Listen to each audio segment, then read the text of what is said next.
I've recently been contacted by someone that worked for one of the UK's largest property training companies. He wanted to tell you some of the pressures and the truth that goes on behind the scenes and what these trainers are encouraged to do by the people running these organisations. Still being in the industry, he was nervous to go on camera, so we agreed to a Skype call as long as we disguised his voice and his appearance.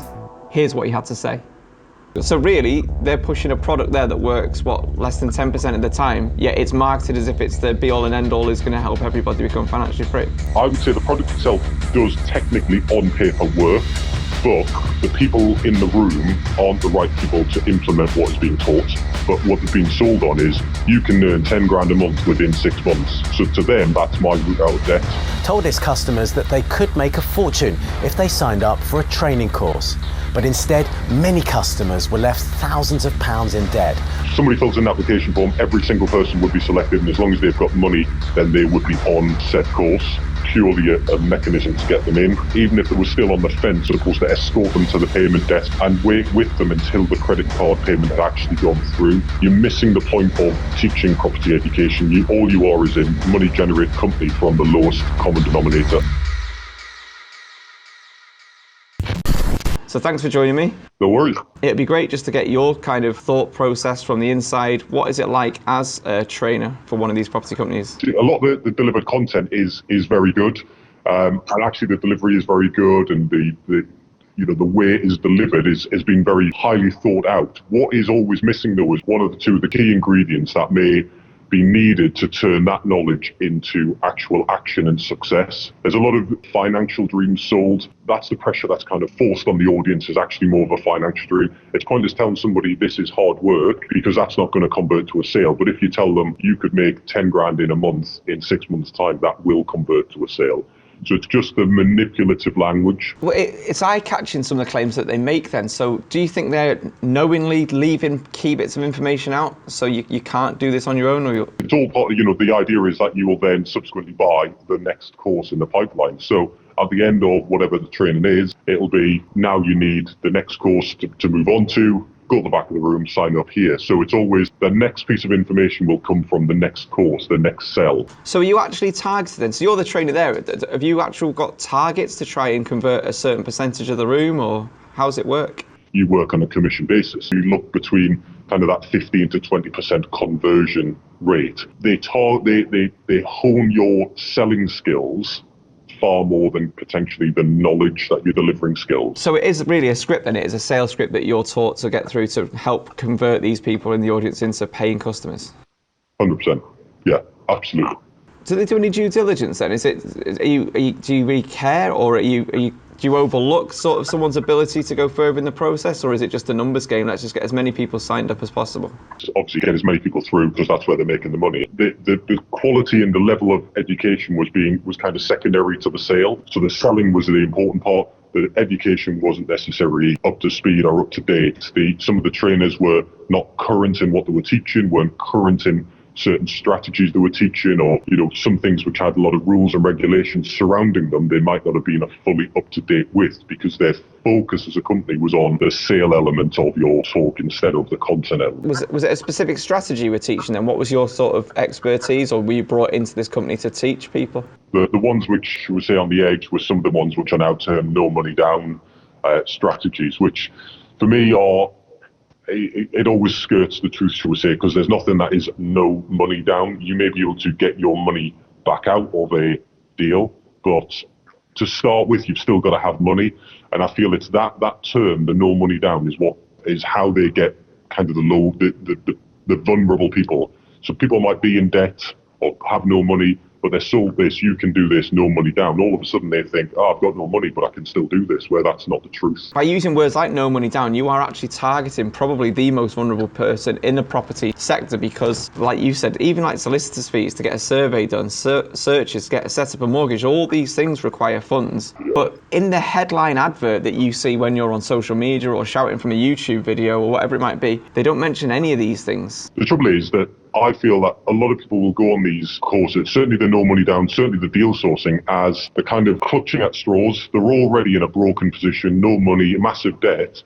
but they have been falsely sold this dream of making 10 grand a month by sourcing properties or doing deals no money down. So they look at that as the golden ticket out of debt. All they've been sold on is this: you can make this amount of money with no money of your own. And that's what I find is actually the rooms are filled with people who shouldn't even be in there. They've got no passion for property, they've got no passion for investing.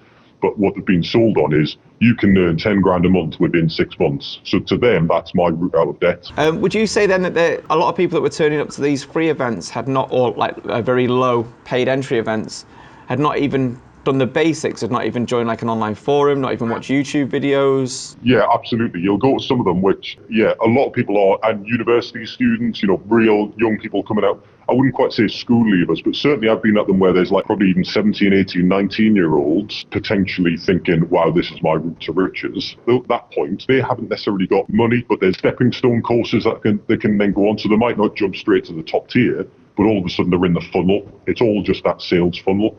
They might be they might buy a 200 quid course and then all of a sudden they'll go to that one. By that point, they might have persuaded their mum, this is the route, this is what I want to do, can you lend me some money?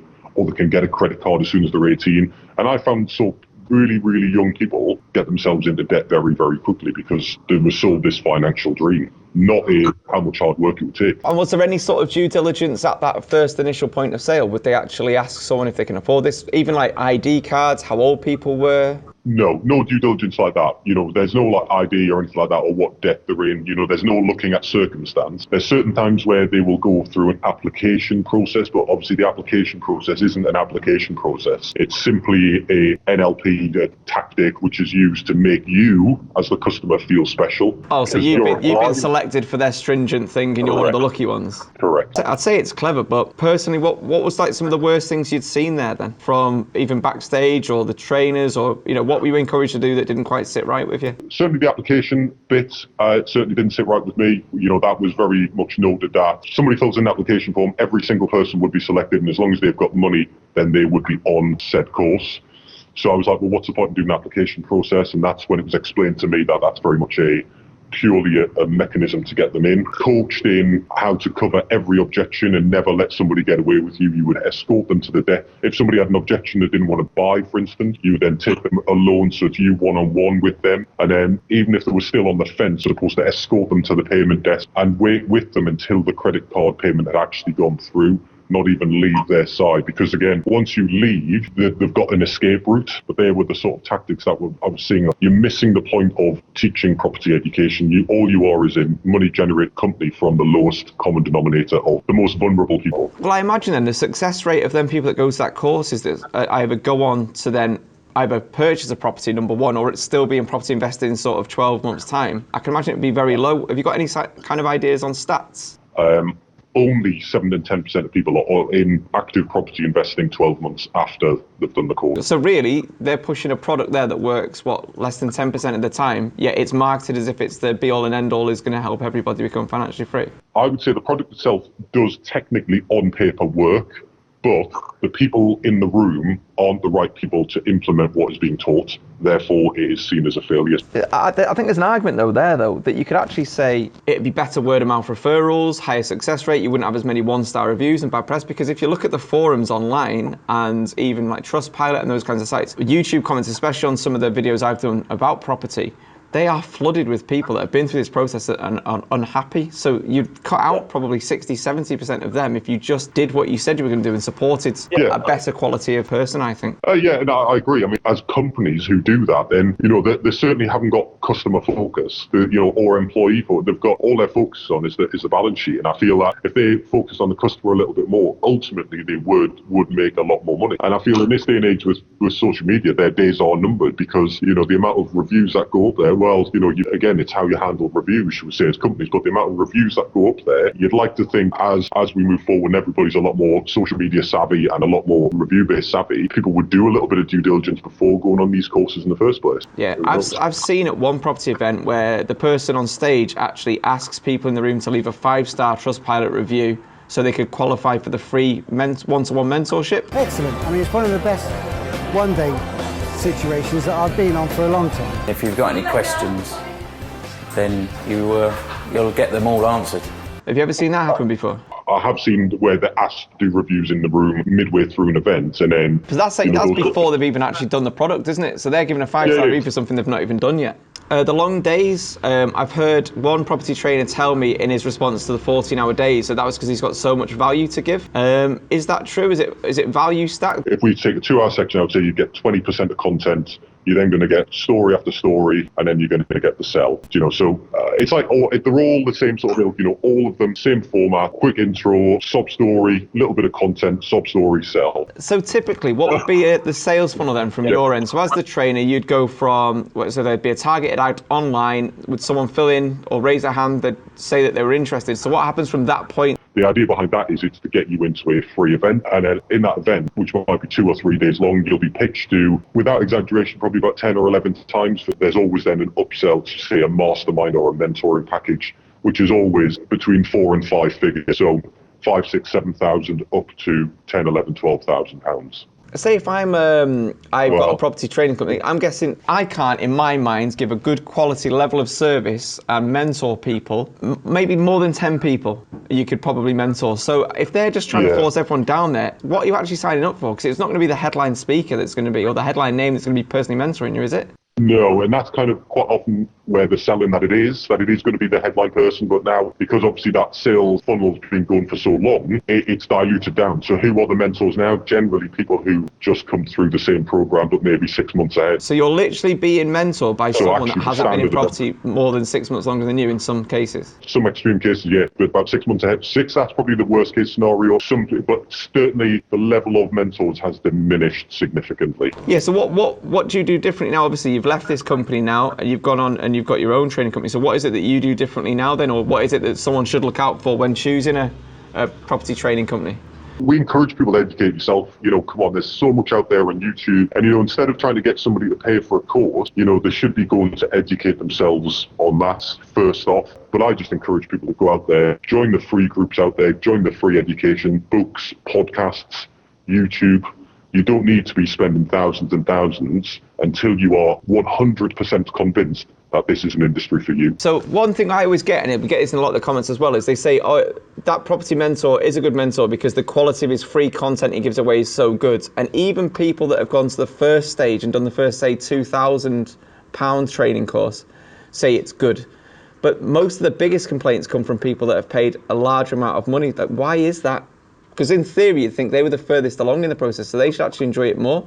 Well, I guess because they've been, for me, that's just been oversold. There's no longer kind of the one-to-one or the one-to-small groups. The groups have got too big because they're being oversold at the lower levels. And also, it's almost as if that's the final stage in the funnel. Should we say there's nowhere else to go? So it's almost as if they get there and the companies are like, oh, we've sold them as much as we can sell them. One of the hooks will get you. Yeah. Would you just talk us through that bit? Is that okay? Yeah. What I mean by that is kind of there's always, well, you've said a few times where there's, it'll always start with a kind of you stack things. You'll stack the benefits, how much. So usually this would cost you £10,000, this would cost you £2,000, so it's stack, so a price stack. That total cost is £25,000, but where all of that's included for £7,000, but today it's £6,500, and then so that was one. So then you'd slash the price, then you'd probably slash the price again, and then there would refer to something that was spoken about earlier on. Okay, so earlier on in the talk there would have been a something that was discussed, but never sold, but discussed. So let's say midway through they would say, usually I do this one-to-one mentorship, 1 day one-to-one mentorship, and that would cost £5,000. Anyway, moving on. So it's just been mentioned but never sold. At the sell at the end, they would do a big stack, boom, boom, boom, boom, boom. Then they would say, right, today, 7,500. Get it today, that's 6,500. Actually, I'll tell you what I'm going to do. If you sign up now at the back of the room, remember I spoke earlier on about that one-to-one mentorship, I'm going to throw that in free if you buy it today. And that's the hook. So that's the thing that would then get people off their seats, because all of a sudden they are thinking they're getting a large ticket item for free, and that's kind of the hook that generally gets. And you were all taught to say this? You would always do it to me, always. Yeah. Was there any of the trainers there that were like resistant to some of the things that they're being asked to do, or is it everyone's in it together? That's what they're paid to do?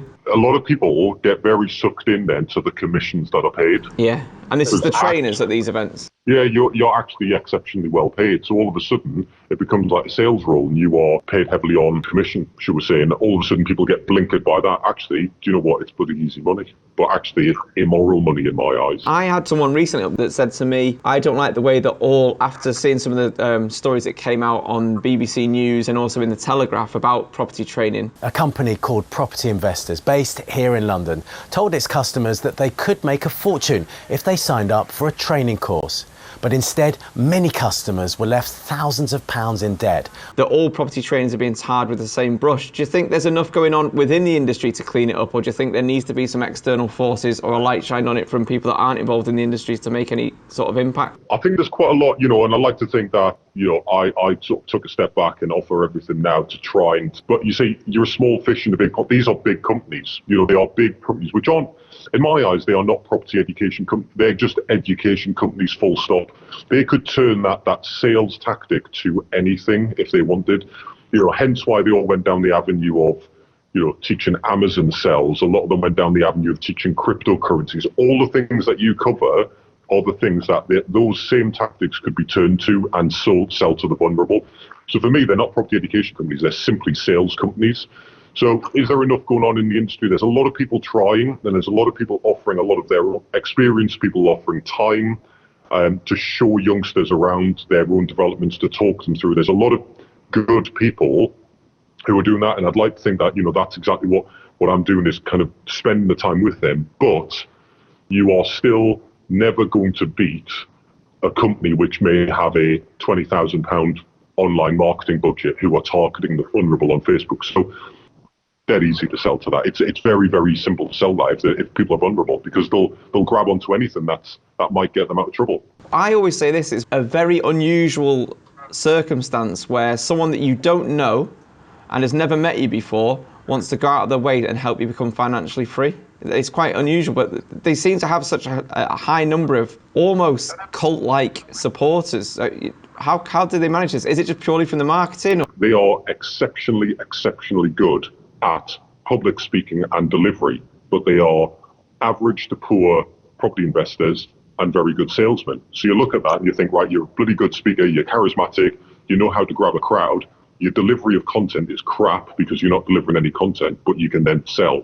So actually, do you know what? How did they do it? They've got, as you say, they've got charisma on the stage. It hooks you in. You are intrigued what they're going to say. The stories are, if you've never heard it before and you've never heard it delivered by 1,001 before, so you're a youngster, you've just been sucked in by marketing, you believe it. But for me, I think a lot of these people have had quick success and then feel like they are all over it, but it's only because they've been lucky. We've been in a time now of massive growth in the UK, and they haven't even weathered any storm as such. So a lot of these people who are young in it, let's get an interest rate rise, let's get a next recession, and we'll see how many are still around then. Since recording this episode, there's been numerous press reports and even a BBC documentary looking into the property training sector. The person we interviewed did not work for the company that's been named in the press. He works for one of the other leading property training companies. He says it's widespread and he knows other trainers in other companies that report very similar experiences. We're trying to get this message out to as many people as possible, so if you like what we're trying to do, don't forget to leave a like, share this video and subscribe to the channel.